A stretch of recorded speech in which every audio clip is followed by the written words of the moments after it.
चेहरे की खूबसूरती के मुतालिक है और इसमें चंद चीज़ों को जहन में रखिए। रात को 10 मरतबा सोने से पहले इस अमल को करने के मुतालिक चंद ज़रूरी शराइत भी जहन में रखिए।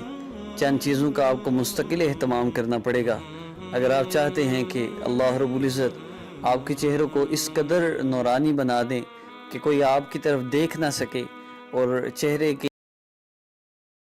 महफूज रखें और आपके चेहरे पे एक रौब हो, देखने वाले को इसमें कशिश महसूस हो और इस कदर खूबसूरत चेहरा हो जाए कि कोई आंख आप पर टिक ना सके, कोई आपकी तरफ देख ना सके। तो उसके लिए दो चीज़ें मैं अर्ज़ कर दूं, एक नूरानी चेहरा है और एक सफ़ेद चेहरा है। सफ़ेद चेहरे और नूरानी चेहरे में बहुत फ़र्क है। सफ़ेद चेहरे वाले बहुत जलील होते भी देखे हैं, सफ़ेद चेहरे वाले अल्लाह रब्बुल इज़्ज़त के नाफरमान भी हैं। अब कितने सफ़ेद चेहरे, यूरोप के सारे लोग ही बहुत खूबसूरत हैं लेकिन उनकी कोई इज़्ज़त नहीं है। वजह क्या है कि उनको अल्लाह रब्बुल इज़्ज़त ने रंग तो सफ़ेद दिया लेकिन वो अल्लाह रब्बुल इज़्ज़त को नहीं मानते, इसलिए उनके चेहरों पर सफ़ेदी तो है लेकिन कशिश नहीं है। कशिश मतलूब है, सफ़ेदी मतलूब नहीं है। ये मैं चीज़ अर्ज़ कर दूँ आपको। जितनी भी बच्चियाँ ये समझती हैं कि हमारा रंग गोरा होगा तो फिर हमारे मसाइल हल हो जाएंगे, तो ये ख़ाम ख्याली है।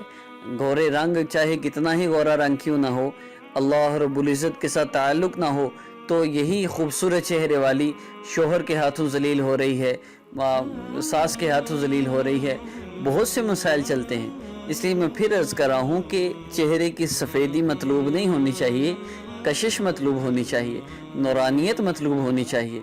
नूरानियत हो तो चाहे सावला रंग ही क्यों ना हो, अल्लाह रब्बुल इज़्ज़त उसमें भी कशिश पैदा फरमा देते हैं।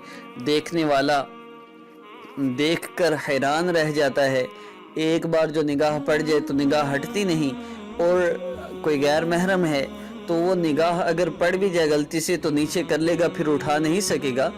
बहुत सी चीज़ें हैं, इसके बहुत फ़ायदे भी हैं, लेकिन इसमें मैं अर्ज़ कर दूं चंद एहतियातें और चंद शराइत और चंद चीज़ों का आपने ख्याल रखना है। तो इसमें सबसे पहली चीज़ क्या है? सबसे पहली चीज़ ये कि आप गुनाहों से अपने आप को मुकम्मल तौर पर बचाएं। जो बच्चियां पर्दा नहीं करती, ये जान लें कि बेपर्दगी की वजह से अल्लाह रब्बुल इज़्ज़त की हर वक्त लानत पड़ती है, फरिश्ते लानत करते हैं, जिसकी वजह से चेहरा का नूर जाता रहता है और ख़ूबसूरती कशिश ख़त्म हो जाती है, फिर रंग सफ़ेद रह जाता है। खून सफ़ेद की तरह रंग भी सफ़ेद हो तो क्या फ़ायदा? असल तो चेहरे पर नूरानियत हो फिर फ़ायदा है। कशिश हो, किसी को आपको देखने वाला कशिश महसूस करे, आपकी तरफ मुतवज्जे हो, असल तो ये चीज़ है।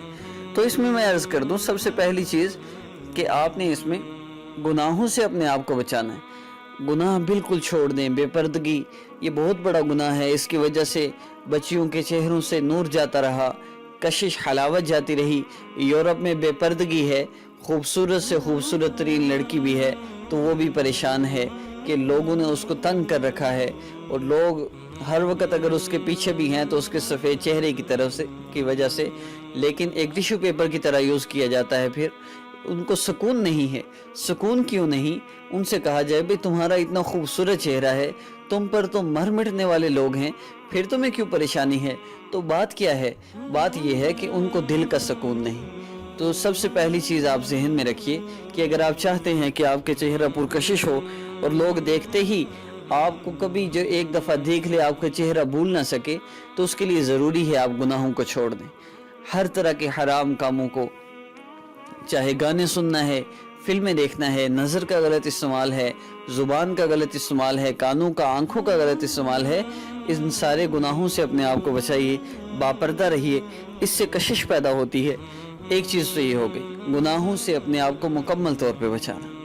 दूसरी चीज़ क्या है? दूसरी चीज़ ये है कि आप कोशिश करें हर वक्त बावुज़ू रहें। वज़ू टूटे फिर वज़ू कर लीजिए, बावुज़ू रहें हर वक्त। इसमें मैं एक चीज़ अर्ज़ कर दूं, बावुज़ू रहना मुश्किल लगता है, आप सुनेंगे तो परेशान होंगे कि हम बावुज़ू किस तरह रह सकते हैं। तो हमारे हज़रत फरमाते हैं कि जिस तरह हमें बेवज़ू रहने की आदत है, बार बार वज़ू करना हमें मुश्किल लग रहा है, तो जिस वक्त हमें बावुज़ू रहने की आदत हो जाएगी फिर बेवज़ू रहना मुश्किल लगेगा। ابھی ہمیں بے وضو رہنا مشکل نہیں لگتا، لیکن باوضو رہنے کی بات سن کر بھی ہمیں پریشانی ہو رہی ہے۔ لیکن جب ہم تھوڑی سی ہمت کر لیں، ایک ہفتہ صرف ہم باوضو رہنے کی پریکٹس کر لیں، پھر ایک وقت آئے گا کہ آپ کا وضو ٹوٹے گا تو آپ کو بے چینی ہوگی۔ ایک بزرگ فرماتے ہیں کہ میرا جب وضو ٹوٹتا ہے تو یوں لگتا ہے کچھ کھو گیا ہے، کچھ خالی خالی ہے، سکون نہیں آتا جس وقت تک وضو نہ کر لوں۔ اس لیے وضو کی عادت بنائیں۔ اس سے کیا ہوتا ہے؟ اس سے اللہ رب العزت چہرے پر نور پیدا، اعضائے وضو نور کی طرح چمکتے ہیں، 14ویں کے چاند کی طرح چمکتے ہیں۔ اللہ رب العزت چہرے کو نور عطا فرمائیں گے۔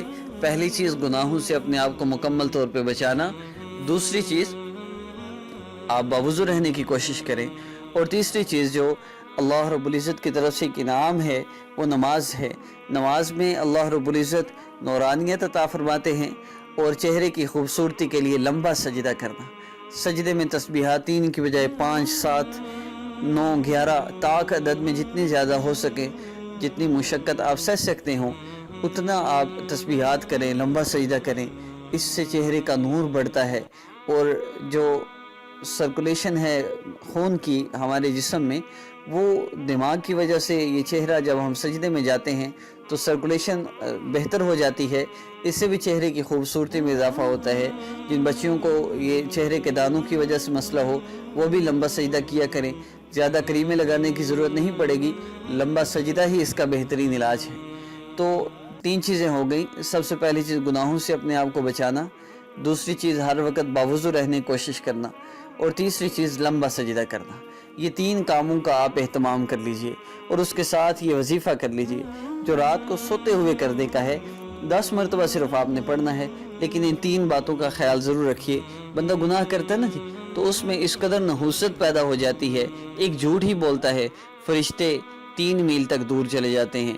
اس بندے کے جسم میں کس قدر غلاظت اور گندگی پیدا ہوتی ہے کہ اتنی دور فرشتے چلے گئے۔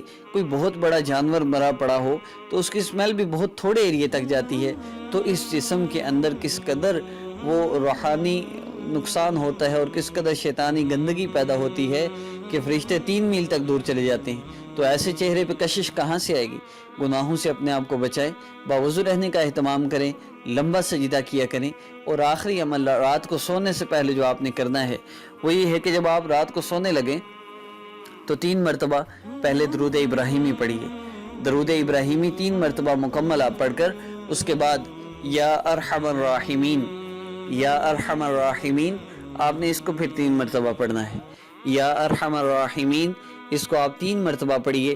پھر اس کے بعد اللہم صلی علی سیدنا محمد وعلی آل سیدنا محمد مبارک وسلم، یا صلی اللہ علی سیدنا محمد، یہ ٹھیک ہے، اس کو آسان بھی ہے، صلی اللہ علی سیدنا محمد۔ آپ اس درود پاک کو 10 مرتبہ پڑھ لیجئے، صلی اللہ علی سیدنا محمد 10 مرتبہ اس کو پڑھیے۔ اس کے بعد آخر میں پھر یا ارحم الراحمین 3 مرتبہ پڑھ کر اس کے بعد 3 مرتبہ درود ابراہیمی پڑھ لیجئے۔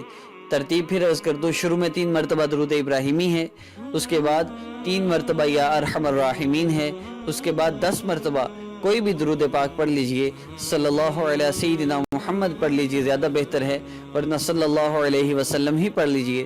پھر دوبارہ 3 مرتبہ یا ارحم الراحمین، اور اس کے بعد 3 مرتبہ درود ابراہیمی پڑھ کر آپ اپنے ہاتھوں پر دم کریں، پھونک ماریں، پھر اپنے چہرے پر پھیر لیں، اپنے جسم پر جہاں تک آپ کا ہاتھ پہنچ سکتا ہے آپ پھیر دیجئے اور سو جایا کریں۔